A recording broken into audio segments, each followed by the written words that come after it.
Hey sports fans, Coach Nick here, and welcome to B-Ball Breakdown. You know what's great about the game of basketball? You could be watching a game and it could be the ugliest, most foul-looking thing you'd ever seen in your life. The ball could be flying all over the place, clanking off the rim, and yet, within a couple of minutes, it could turn into the most sublime, epic, and dramatic game you've ever seen in your entire life. And that's what happened yesterday between the Blazers and the Mavericks. I've never seen anything like that when I was watching it live. It's an incredible comeback in the fourth quarter. You had a great Brandon Roy storyline. But I want to show you something that no one is talking about on TV. And that is Dirk Nowitzki's offensive game. With your friend in mind, Synergy Sports, I went through a lot of his shots throughout the entire season and through the series. And I discovered something that could stop Dirk Nowitzki in his tracks. The first quarter was marred by turnovers galore, 9 for both teams. Here you'll see multiple turnovers in a row, and then also wide open shots clanking off the rim like this. The passing wasn't very crisp, the spacing was awful, and the guys were just batting that ball around as if it wasn't a round thing. There's no question why this game was so low scoring in the first quarter. That ball just can't stick in their hands. Part of what gave Dallas the lead in the early going was Jason Kidd's three-point shooting. He made his first three, but he's only a 34% three-point shooter from the field from this season, and he's not a good shooter overall anyway. So after making the first three, it's only natural that any other shot he might take will miss. On top of that, Jason Kidd did not play defense particularly well in this game. Watch how he loses Matthews along the baseline. Remember, Matthews hit a ton of threes last game. And Kidd continually went underneath the screen on screen and rolls. Here it forces a mismatch in the post, and Gerald Wallace simply abuses Jason Kidd down there. Watch how he goes underneath the screen against Miller, who's been hitting the shot all game. He's basically begging him to make that. The third quarter, the Blazers went 2 for 14 from the field, but I'm not sure it's the Blazer defense that had a lot to do with it. There's an inside-out pass, and they just missed. Here you'll see when the Blazers go small, Nowitzki is forced to guard Batum. Really bad matchup for them. He gets wide open on a curl and just misses a three-pointer. Watch how Nowitzki completely loses Batum in the corner on the penetration. Again, a wide open shot, he just misses. While the Blazers got 3 happy in the third quarter, taking 5 of them, these are all open shots. It's not the defense causing the misses. In fact, look how bad the Mavericks defense was. Shawn Marion's going to completely lose Brandon Roy as he cuts to the basket, and that forces Pedro to help out. Now they're in the rotation and Marion never gets Roy again, so who gets the tip and the rebound? There he is, Brandon Roy, wide open for Fernandez, but that misses too. So let's talk Dirk Nowitzki. It's pretty clear the Mavericks have a decided advantage when he goes to the low post. And the Blazers are not double teaming him, which is a mistake in my mind because he's clearly going to either get a foul or score on you. When I went through all of his possessions in the low post for this series and into the regular season as well, I discovered something pretty mind-blowing in my mind. And that is, it has nothing to do with the move he does. It actually has only to do with what side of the floor he is posting up on. And if the Blazers figure this out, and I'm going to show you, they could conceivably shut him down for the rest of the series and then win the whole thing. Here are 2 examples from Game 3 of Dirk Nowitzki posting up on the right block, turning over the right shoulder, and just nailing that shot. And here's an example of him posting up on the left side and going to the middle. Ouch.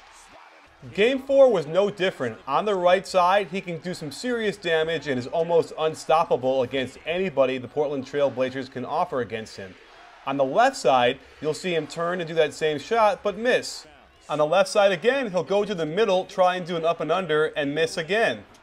The only time he scored from the left low block is when he turned back over the right shoulder toward the baseline and nailed it. And here he tries to go to the basket, but gets stripped. So let's look at Dirk's post-ups in relationship to which side he's shooting. On the right block, he gets 1.14 points per possession. On the left block, it's almost half of that. So clearly, on the left block, when he turns to his right shoulder, by the way, which is toward the baseline, he still gets 1.2. But on the left shoulder toward the middle, he's only getting half of his points per possession. So here's what I would do if I were the Portland Trail Blazers. If Dirk Nowitzki is going to post up on the right side of the floor, you better front him and run to him as quickly as you can if he gets the ball, because he's going to do some serious damage. That said, if he's on the left side of the floor, you would almost want him to catch it. Somehow back off of him enough where he thinks he's wide open, he gets the ball, but then all you got to do is force him to the middle. So he's shooting over his left shoulder, because when he turns back to his right shoulder, that's when he's significantly better than when he's turning over his left shoulder. And I showed you one clip where he gets the tar knocked out of that shot out of the air, and that's happened a number of times in this series. So Portland, you're welcome. It's all yours. Let's see what happens in Game 5. Now let's move on to the greatest story of the game, which is all about Brandon Roy. Sometimes the basketball gods put you through some hard times, and Brandon Roy is no stranger to that. But here's the three that got the game going, and a role like that can only be explained by a hand of God. Like we explained before, the Maverick defense isn't that great in the third quarter, and here Jason Terry doesn't even try and stop the penetration, and they get a layup. Watch Kidd go underneath the screen, giving up good position to Roy, who can back him in and then abuse him again in the post.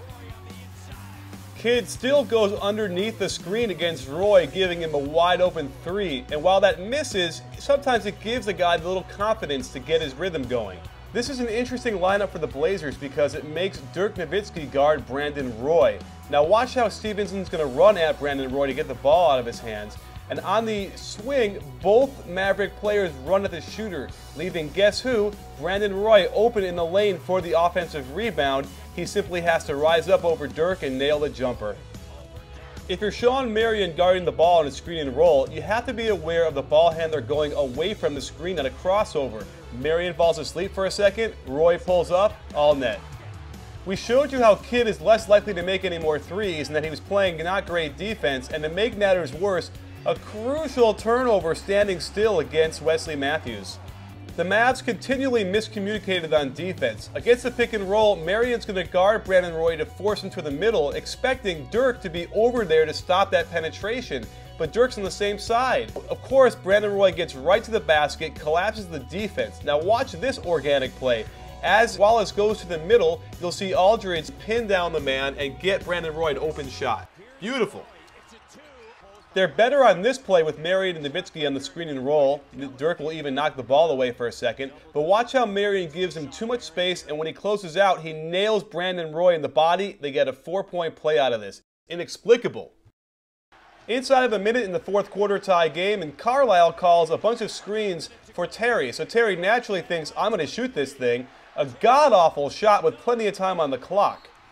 On the rebound, a crucial call goes Portland's way as they decided after the replay that Chandler hit the ball out. I was thinking the refs wanted to get out of the building alive, so they're going to give it to Portland. However, I don't know. It's hard to really tell what that call should have been.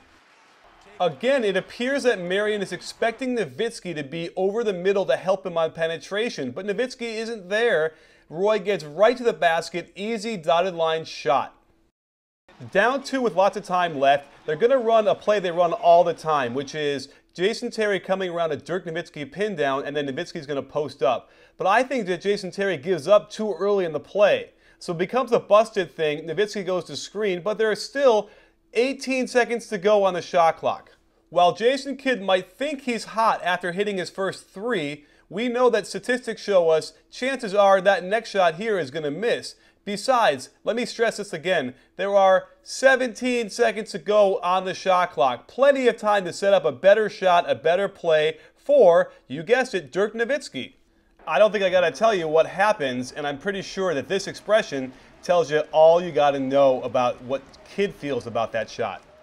In case you're wondering what happened in all those Dallas Maverick possessions over the last 7 minutes of the game, they had 10 field goal attempts, they made 2 of them, Jason Terry took 5 of them, making only 1 of 5, and Dirk Nowitzki, their biggest weapon, took all of, can you guess? Take your time. 0! That's right, 0 shots in the last 7 minutes of the game. So, the Blazers do what they're supposed to do, take as much time as possible on the clock and throw up a shot. Impressively, the Mavericks do get a really good look for the final basket, but miss. No! Portland wins Game 4.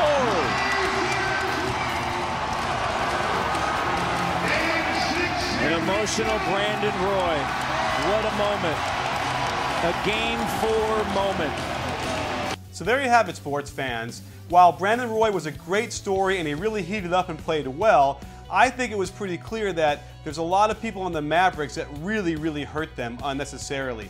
You had Jason Kidd not playing defense well. You had Jason Terry taking awful shots, and I've never liked the way he's played. And you have some questionable lineups too. It looked like Carlisle did his best to try and match up with that strange Portland Trailblazer lineup, but there were too many times when they got caught with Nowitzki having to guard somebody he couldn't guard. That said, this is a great series for coaching and movement and adjustments, and I can't wait to see what's going to happen in Game 5. So watch for how they guard Nowitzki in the post, and if they double team on the right side versus the left, and if they force him to the middle on the left side and force him to the baseline the other side, check that stuff because it's really cool chess matches going on in this game. Well, thanks for joining us. Stay tuned for lots more of this great playoff series, because don't forget, at B-Ball Breakdown, it's not a channel, it's a conversation.